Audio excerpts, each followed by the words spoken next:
Hello and welcome. My name's Karen O'Connor and this is Things That Make You Go. This is your podcast to help you make the most of the wisdom and experience that comes with getting that little bit older.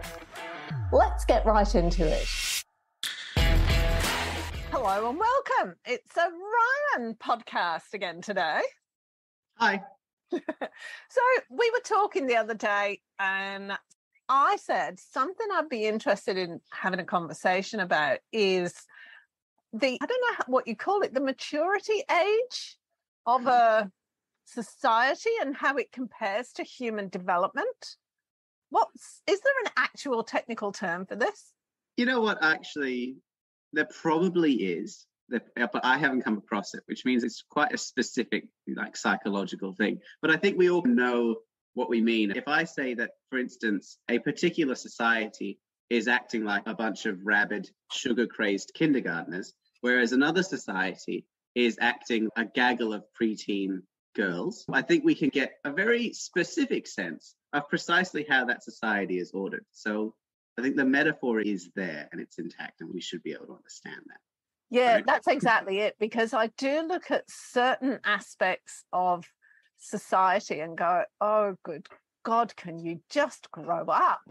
But then when you look at the society as a whole and what is acceptable or unacceptable within that society and where it's heading, then, yeah, it just like the analogy of comparing it to human development for me is fairly apt, because then I know where I stand. Yeah, which is a great topic of conversation. It's something that I've been reading about really recently, because a lot of the articles that I read talk about how we as creatures, as humans, have developed, right? So we have the animalistic urges that are the very core of our neurology. And then we've got the next level, which is the conscious urges, which we as an individual, want specific things, which is like security or a house, and more like bigger things like a garden and whatnot. But then the next level is social stuff. That's the next level of human development. So it's quite frustrating, I think, when we're aware of those levels, when a society acts on the conscious level of one of the levels before it. I said level a little bit too many times there, but we get what I'm going for. A society is supposed to be long long-term planning, more thinking in terms of late stages and as a group rather than as an individual's needs. Whereas the stages before that become more and more primal and more unique. So I think where the immediate frustration comes when you look at a society, and I'm not going to point any fingers, I'm not going to poke any sticks, but I will say when you look at a society that seems to believe that humans can operate independently of one another and everything's still going to be hunky-dory, you've missed the entire of human civilization as a whole. The big stories in anthropology, it circles around. Quite a few of the listeners may have heard of this, but there's this story about what it is that makes us human, right? What's the first sign of human civilization in archaeological studies? There's a whole discussion about it. Is it fire? Is it the oven for bread? Is it a village of more than so many people? Is it this? Is it that? And the answer that is finally settled on is that the first sign of human civilization, the idea that we can work together to become stronger than the immediate parts, is a healed. Because in order to splint a bone that large, you need, firstly, an intimate knowledge of medicine. And secondly, you need to take care of someone who is fully incapable of doing anything for themselves for a solid 3 to 6 months, because it's almost impossible to move or walk or hunt or gather on your own for that amount of time. Look at horses. For horse breaks, there's not much we can do. That's the metaphor for what it means to be human, is to be able to care for each other in the long term without the hope of reward, simply because we care about each other. That's what civilization means from an anthropological perspective. So I think all of us have an intimate understanding of that. There can be a lot of discussions about that. You can have a lot of debates. People can have a lot of opinions. But I think that basically, and this is the difficult thing that some people have to wrap their heads around, is it's obviously the right thing to do. No ifs, ands, or buts. And if it's the obvious right thing to do, no matter how difficult it is, nothing will change the fact that's the right way to be as a society, right? And people can be like, oh, but this, and free economy that, and we should be doing this, and monopolies are good for us because of this. But ultimately, any society that is based on individualism is as primitive as a kindergartner.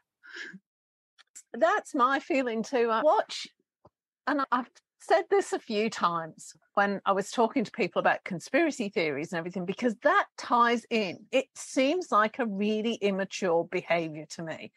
And that whole conspiracy theory angle to me is all about manipulating people's fears. Yeah, it is. And I'm just trying to think of when this episode's going to come out. I was talking to a friend of mine in the Midwest of the US, and it will have been 3 episodes ago by the time this episode comes out, about her experiences living as a mother of a transgender. Her daughter's transitioned to becoming a man in the heart of, I can't think of another way to say it, Trump country. And she said the biggest thing that she's noticed is that people suddenly find in the last 4, 5, 6 years, it's okay for everybody to voice their prejudices and hatreds because there's no comeback from it. And to me, that's like a teenager that needs a good slap. Go to your room and have a think about your actions. Right? That's one of the things that gets me, because you do get, oh, it's my human right to state my opinion. We as a society should be able to do this because it allows this and blah, blah, blah, blah, blah. When the truth is, obviously, it is bad to be mean to people. It is good to be accepting of people. That's the basic fundamental truth here, guys. It's obvious too. Like, you can argue with it, but it's kind of obvious. That's the truth of the matter. It's just, and it gets me. Personally, it does get me. I quite like conspiracy theories, going back to that, because I feel like people who really put a lot of stock into conspiracy theories, and I'm talking proper conspiracy theories, not like theories about corruption in the government or theories about how this kind of big economic thing or social thing is being influenced by this, because sometimes that does happen. I'm talking like people are covering up massive alien invasions by lizard people or whatever. I've met human people. I've met people, human people, and they're not that organized or competent or secretive, honestly, especially because a lot of these conspiracy theories have the army come in and do army stuff and guard things. And apparently all of these army people not going to tell their families and friends what's been going on. And I've got to tell you, I've dealt with the army in the past and individual soldiers. And they gossip so much, everyone, so much. They love it. And people do, in fairness. That comes back to a civilization thing. We have this sort of hyper consciousness. And I don't say hyper as in more intelligent, because as we are all aware, the more people in a group, the lower the intelligence of the individual in the group. But like a hyper consciousness is a consciousness that is aware of threats to itself, to a larger kind of hive, if you will. And in order to maintain that, we need to exchange information as much as possible, which is why we've developed this instinct to gossip, to gas bag, to chit-chat, to chinwag, however many words there are, and there are a lot, for just shooting the breeze. And creating connection, because that's ultimately what it's about. It's just about forging a connection. But going back to that, like the other aspect of that you're talking about, I remember when one of my relatives was probably about 9 or 10, and they were happily tucking into all of these lollies, just shoving the lollies down their face and then bouncing around the room. And I said to them, and then their mum was telling them off. That's right. I'm not telling this one. I might need to get my thoughts together. Their mum was telling them off. And they came over to me and they're bouncing away and everything. And I said, it's a really good excuse having those lollies, because now you can blame your bad behavior on the lollies and not yourself, can't you? And they went, yeah.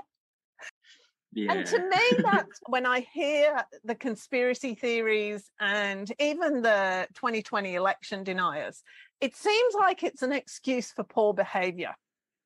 That's how it lands for me as a mother of four. Because let's bring this conversation back to your initial statement. Because if you're concerned about a society that's acting like a group of teenagers, you say, I personally go younger than that. I've met teenagers and some of them can be quite mature. I'd be like 14-year-old boys in my experience. And I have extensive experience. I went to an all-boys school. 14-year-old boys have a very specific mentality because they're afraid of everything. They're absolutely ashamed of their bodies and what's going on with them. They have no confidence whatsoever, and they have no idea how to do literally anything. And to pump that all up is a massive dose of testosterone, which tells them that they should and could do anything. So that's my kind of take on that. But I think we're pointing specific fingers at specific social kind of concepts. And what's your issue? Oh, my issue, really, it's that, and I'm not just pointing to America here. I see signs of it in the UK. I see signs of it in Australia. But there's a certain branch of politics, society, but I think it filters down from the politics. Does it? Or is that a chicken and the egg thing?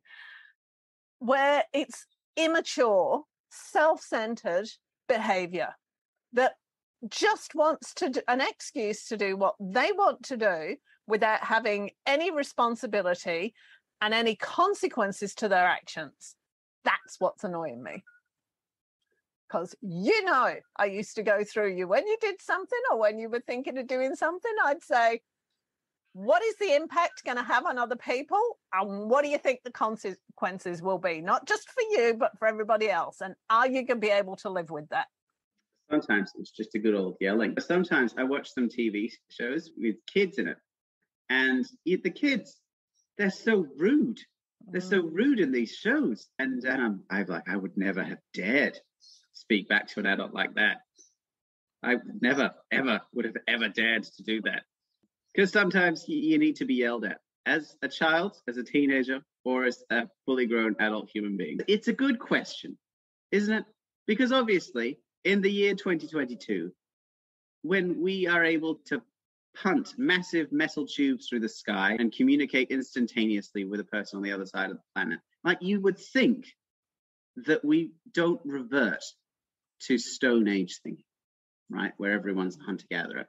And I read that book about what it's like to be a Stone Age person and how our adaptations have gone haywire in the modern day. And yes, there are, I think, structural reasons, psychologically and physiologically, for that happening.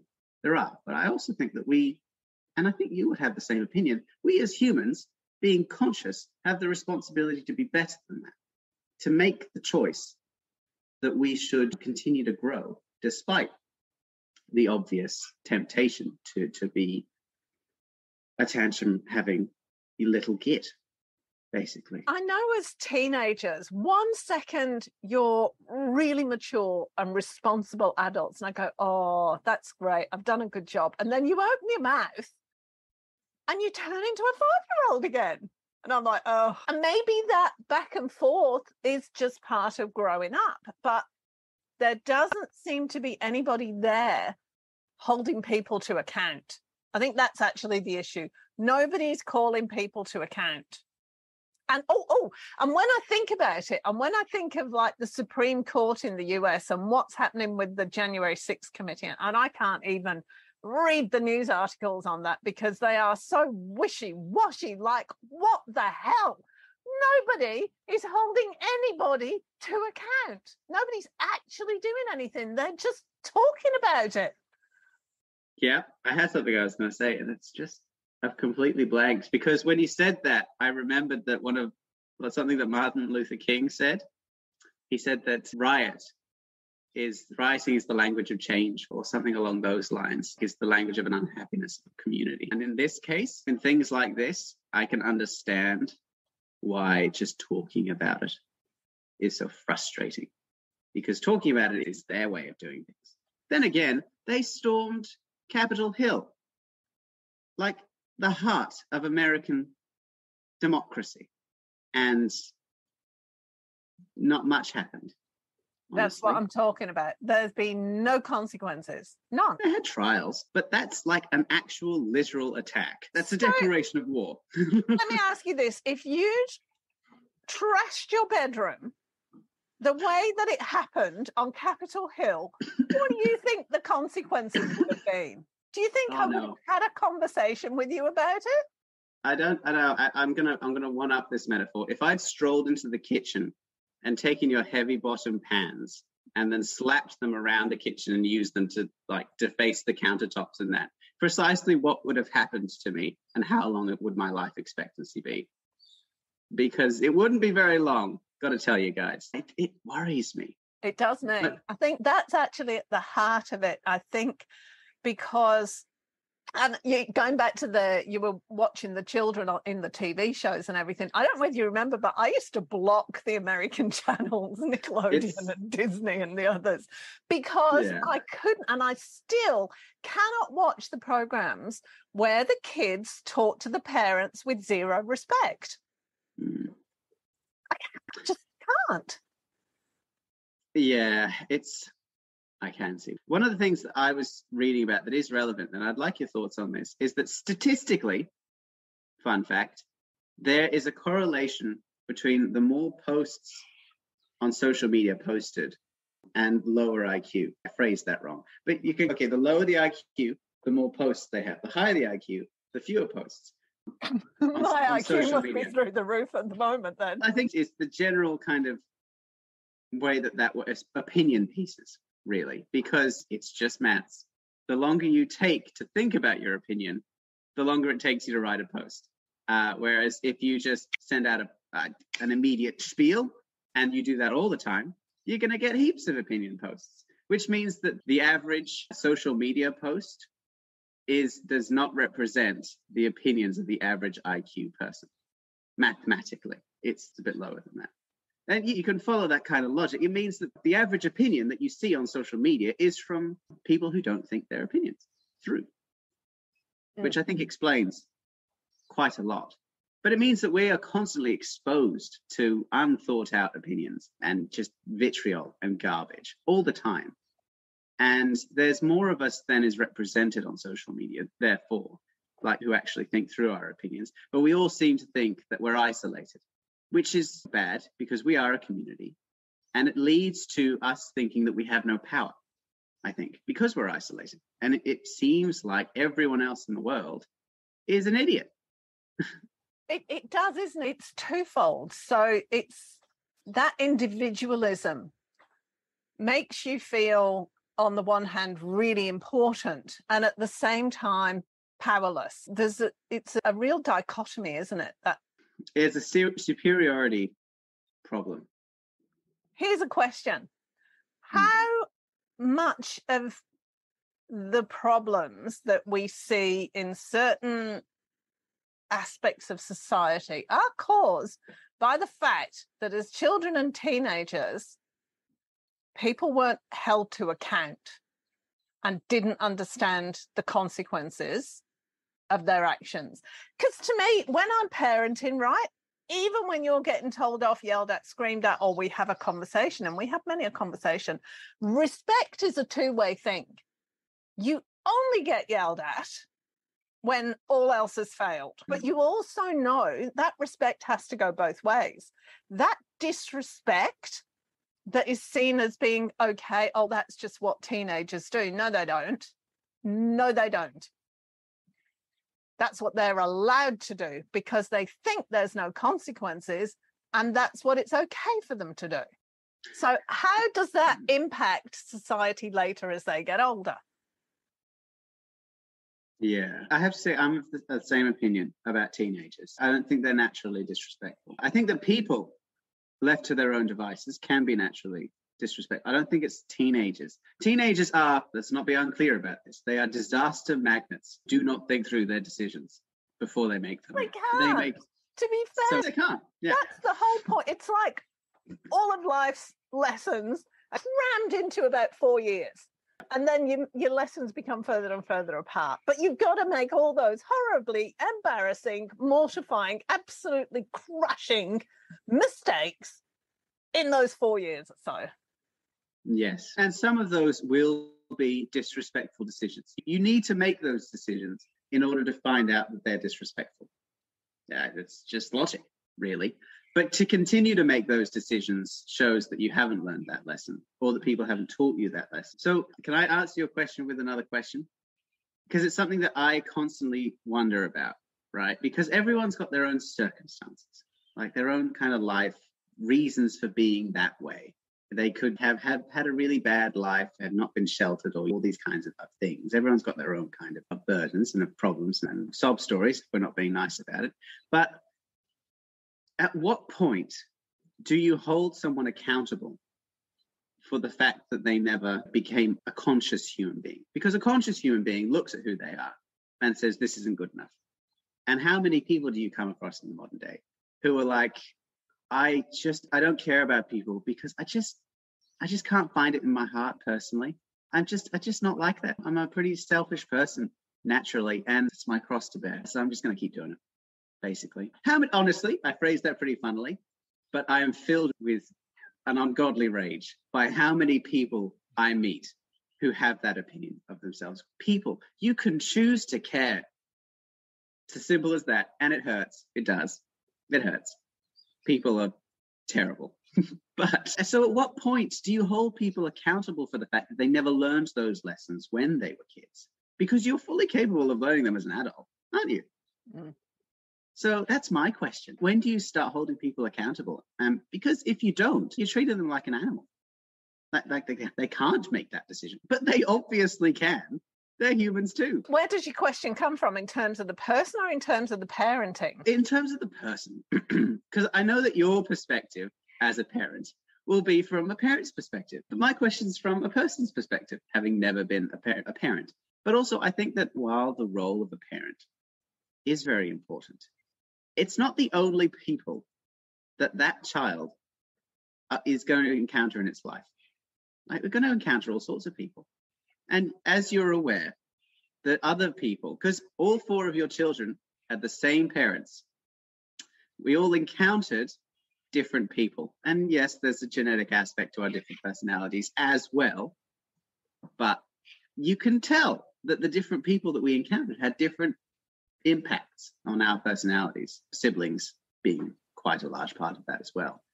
But so that's, no matter how good or bad a parent is, their influence at some point ends over that child's personality. And when you're an adult, you can look back and say, my parent did a really good job and I learned a lot of lessons, or they did a good job and I didn't learn enough lessons, or they did a terrible job and I didn't learn enough lessons and now I should be better. Because that's where my question comes from, is on the whole, I think parents do a pretty okay job of doing what they do. And let's be honest, that's because of a massive hormonal change. Like, you have to completely uproot a single human's personality in order to do that physiologically. It does end at some point, that influence.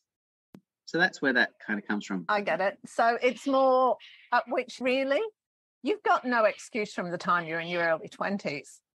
No excuse. Because you've gone through your teenage years and you've had all of those very humiliating lessons in your teenage years. And there's any number of different ways you can go. But if you cannot do enough navel gazing to go, oh, when I do that doesn't work, or I'm unhappy in this situation when I do this, then you've got no excuse by that. You've got your hormones to excuse your behavior in your teenage years. As they start calming down, there is zero excuse for you not to actually look at the situation and start to choose your behavior. Now, it might take you several decades to actually get the hang of it, but there's no excuse not to start. I think there's no excuse for a lack of good intention. Like, you can make a bunch of mistakes along the way because you just don't know better. But if your intention is to do good and you make a mistake, that's fine. It's part of the course. We all do that. Improve. If your intention is to grow. Yeah. No, that's good point. Which brings us to how many people want to grow? How many people do you see live in a life that they don't enjoy because that's what they're used to? Because it's easier as well. It's easier. People don't like change. Yeah. And all of us, I'm not pointing the finger at anybody, as human beings, we want safety and certainty. Those are two of the key things, apart from the food, shelter, water, blah, blah. We want safety and certainty. We want to know what's going to be happening. And some of us find uncertainty easier to deal with than others. It really does remind me of that book that I read, which is about our bodies being cavemen and our society being not designed for cavemen, and how that's a problem. Because I went into this book, listeners, expecting that it would tell me all about physiological issues and psychological issues and how we can overcome it. I did not expect or like it when it started to tell me that we would be better off if we went back to being cavemen, which was basically the moral of the story. And I should have seen it coming, and I didn't. Which book was this? I don't want to gas bag it, so I've been avoiding giving the title. But it's a hunter-gatherer's guide to the 21st century. It's written by a couple of evolutionary biologists. And quite a few of the things are really interesting, very much. And quite a lot of it is filled with what is their opinion. And I will say that because I went through all of their references and looked at all the studies that they mentioned, and they are opinions, guys. The studies were relevant for other facts, but the opinions that they gave are opinions. And they were opinions about gender dichotomy in society and how we should preserve that, sexual dimorph and gender identity, and how we should move away from using that as an identification process. It was about one of the things they argued about. And guys, this fills me with rage, and I'm going to tell you about it because I hope it fills you with rage. One of the things that they said is that according to a particular American philosopher, and honestly, any American philosopher post 1840, generally speaking, I don't think is worth listening to. That's just my opinion, and it's philosophy, so that's encouraged. Anyway, they said, according to this American philosopher, no society can reach total equality, which is arguable, but fine. But their argument was, because of that, we shouldn't even try. We should just accept that society is unequal and keep going with that. And I hate that. I hate it. I hate it with a burning, fiery passion, and I'm going to bring it up because it's relevant. So relevant to this discussion. Why does it fill you with a burning, fiery passion? Oh, because, okay, good question. My disgust with this is summed up by this. These biologists who wrote the book treat us as animals, which is fine. We have the body of an animal. We are, however, conscious. We get the ability to make choices consciously, right? And we have that as both a massive advantage, hashtag we've colonized the entire planet, and also as an incredible responsibility. We can imagine the future. We can see the future. No other animal can do that, arguably. Parrots are pretty good. Crows are pretty good. But we can see with quite a lot of accuracy what's going to happen in the future. And we can change that in the present. We have an incredible responsibility to do the best that we can. And pretending that we're just animals is not good, everyone. It's manipulative. That's how it is. That's how it lands for me. It's one of those childishly manipulative arguments to justify poor behavior. And trust me, I've heard so many.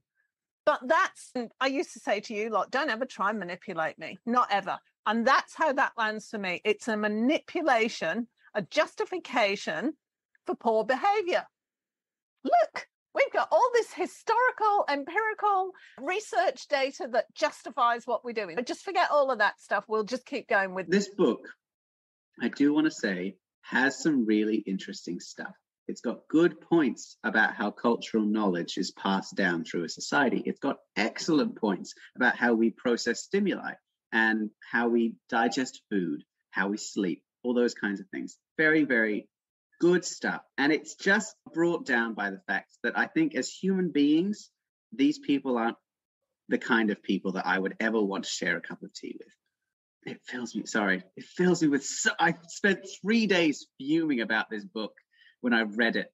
I had something that I wanted to say and I've forgotten about it now. What did you just say? Bring that up again, because it was relevant. It was relevant to what you were saying. It's just an excuse to justify your poor behavior, was what I said.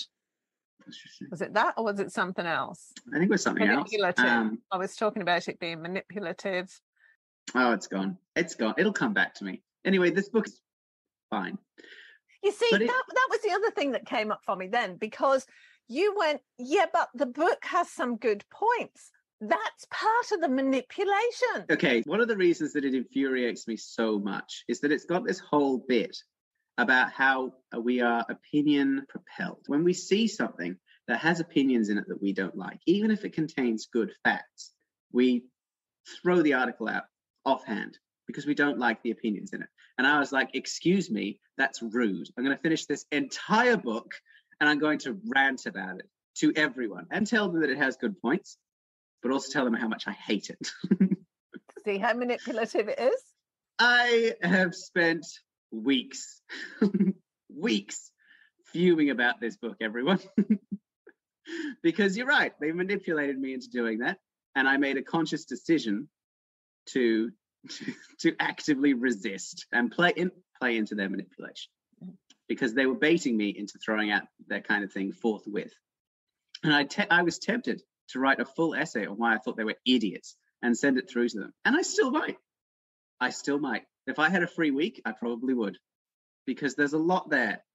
One of the things that they complained about, and I think it is relevant to this, because it's about that kind of perspective in society thing, is in the chapter in which they were talking about how we should accept inequality in our society, which was a thinly veiled defense of the patriarchy. They were talking about how at the university that they worked at, I had to read a little bit between the lines to get this, but what I gathered was that the council at the head of the university was dominated by men. And there were a few allegations raised against these men, possibly sexual in nature, that had some of them removed.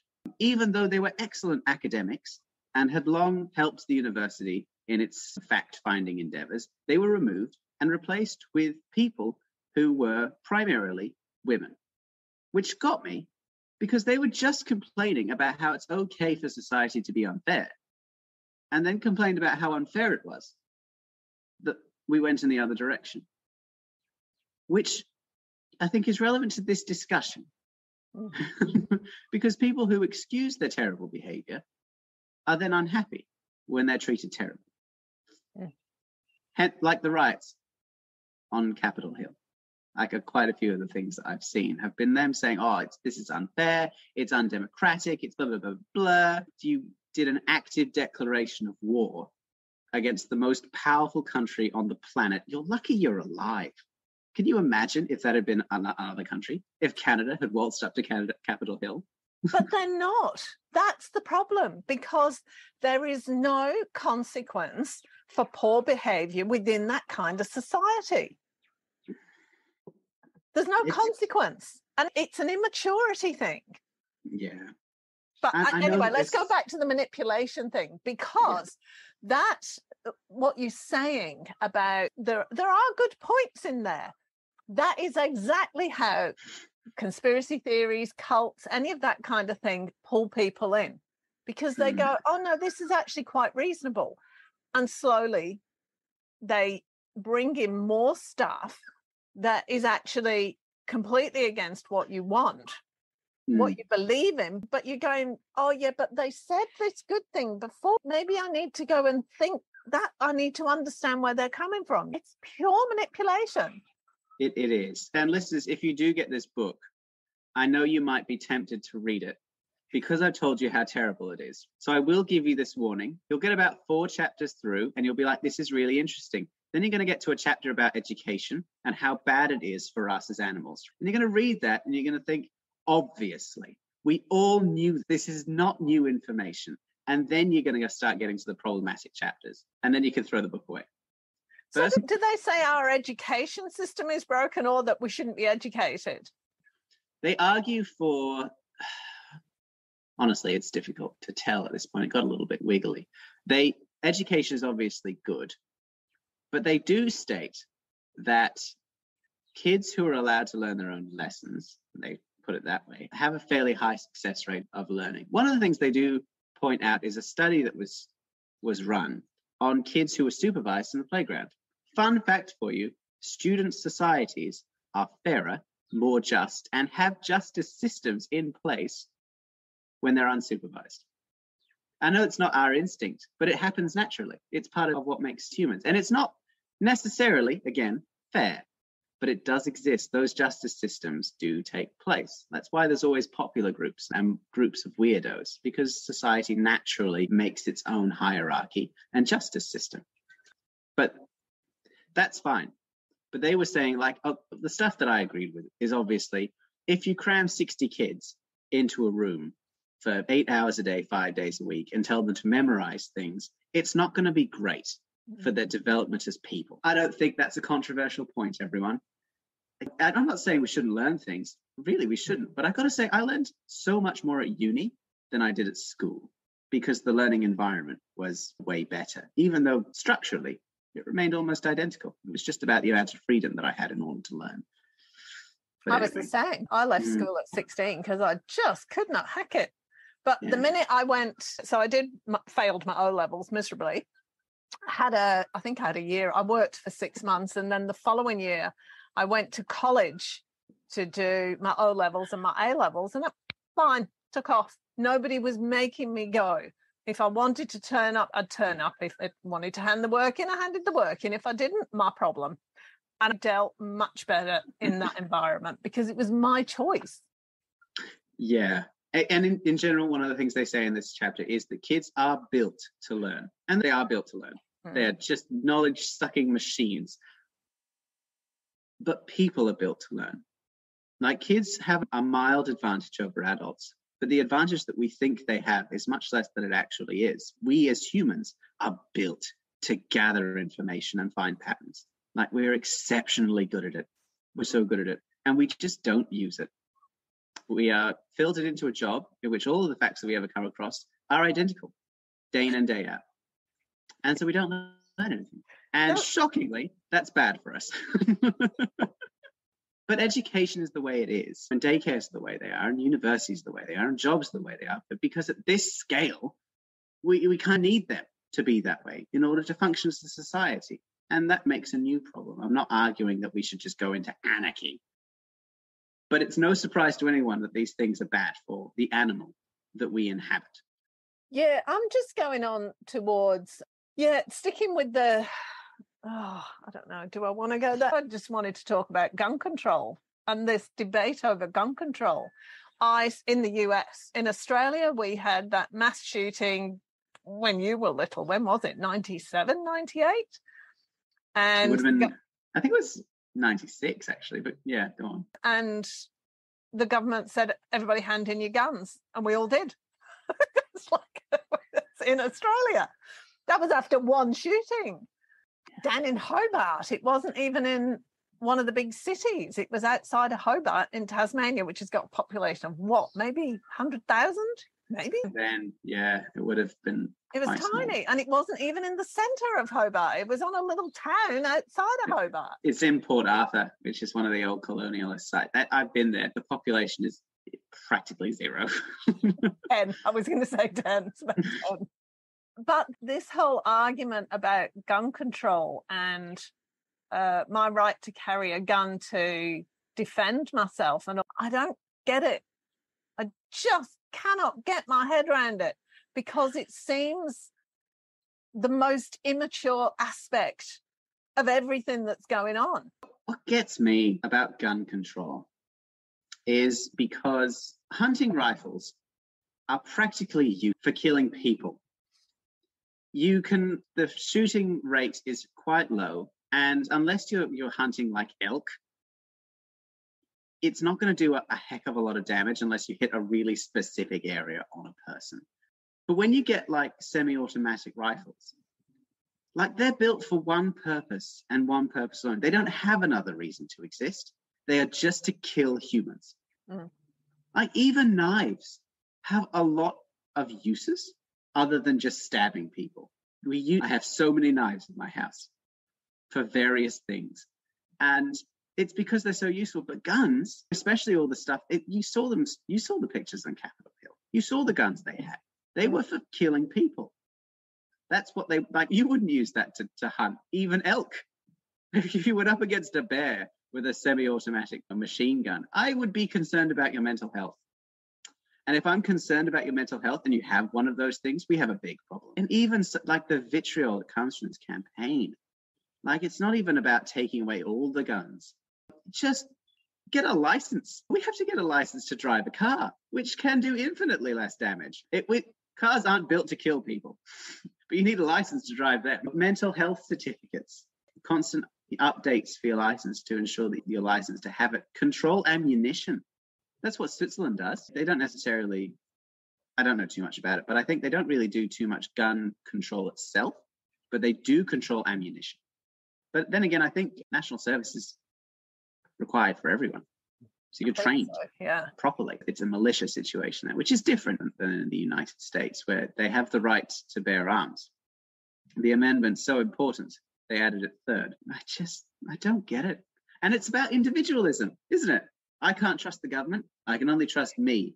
Deadly weapons belong in my hands because of reasons.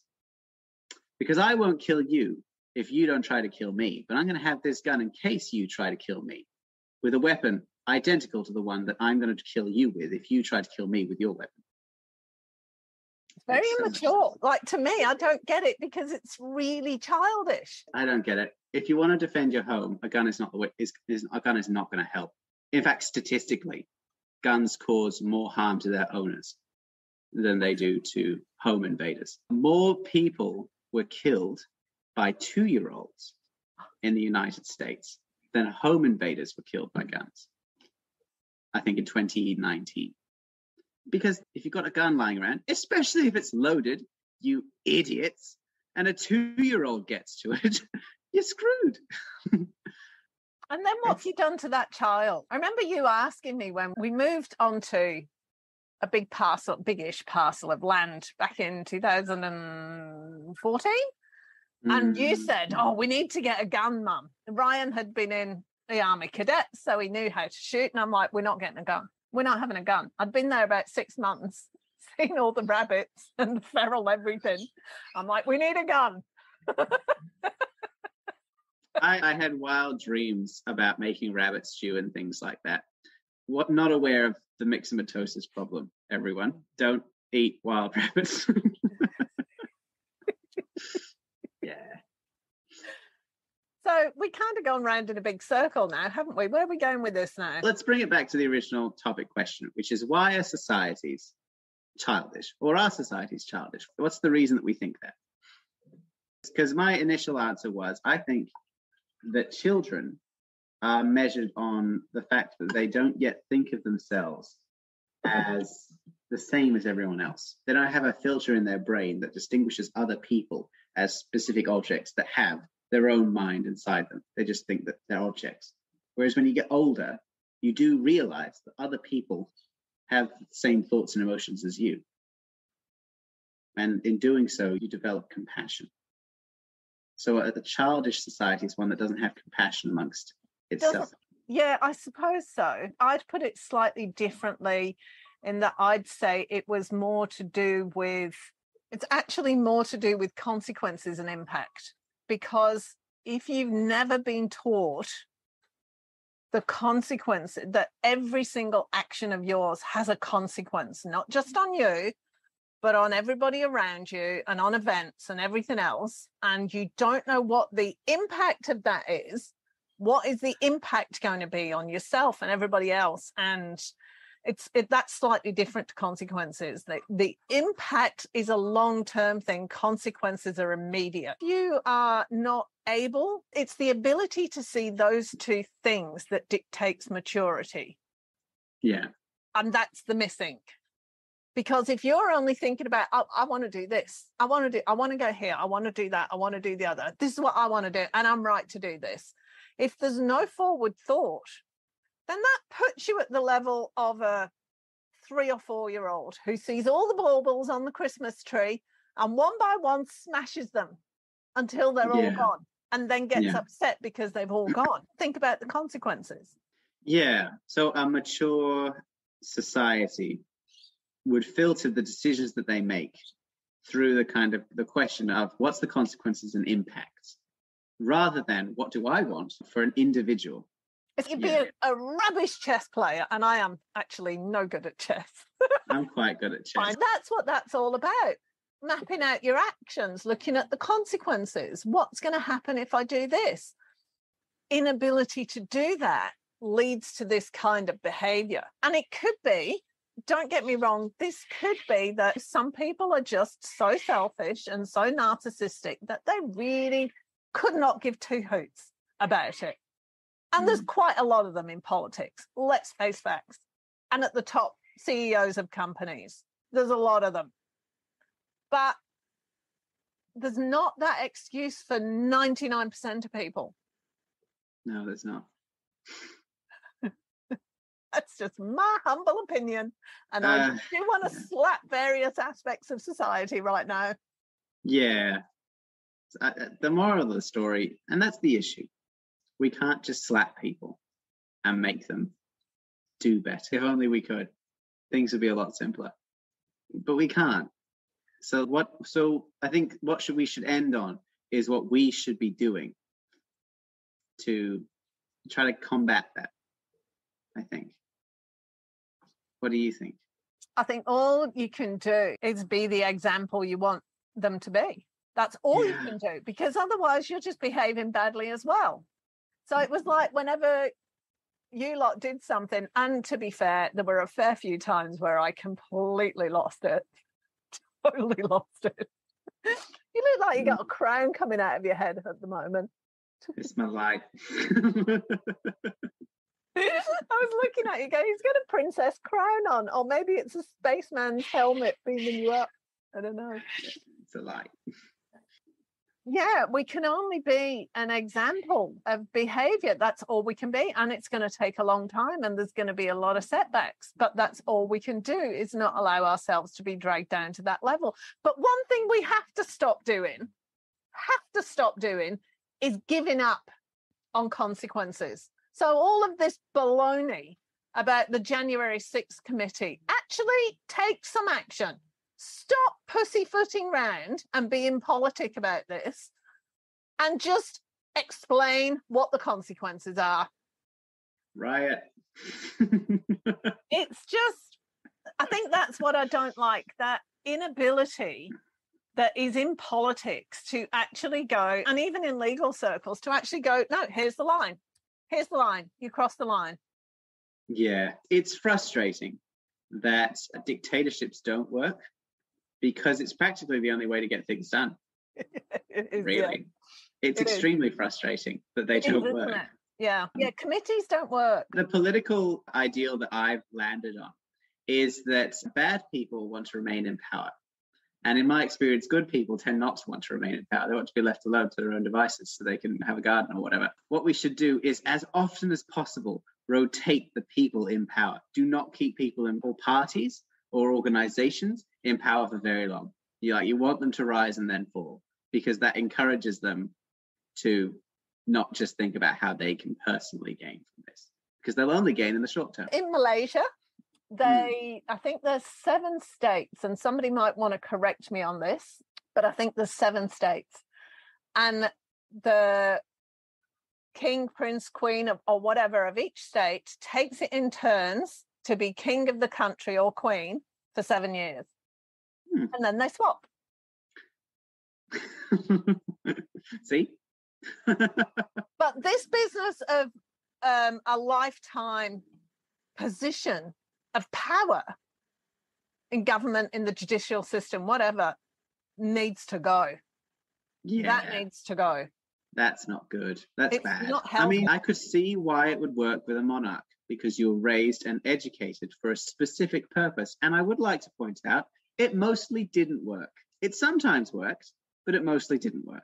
But lifetime positions in places of power are just a bad idea. Yeah, really bad idea. I mean, I personally love the idea of whoever's in charge of a given country has to sell all of their assets when they get into office. And then when they finish, so they're valued at the start.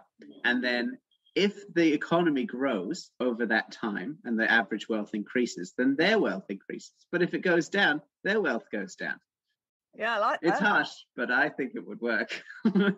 My little to no knowledge of economic policy says that I think that would be really good. Give people an incentive, wouldn't it, for sure? Yeah, I think you're right. And I don't necessarily think that writing is the answer, but the death of change is indifference. And that's the problem. The problem is indifference. People who sit down and say, we individually are not going to make a difference to this.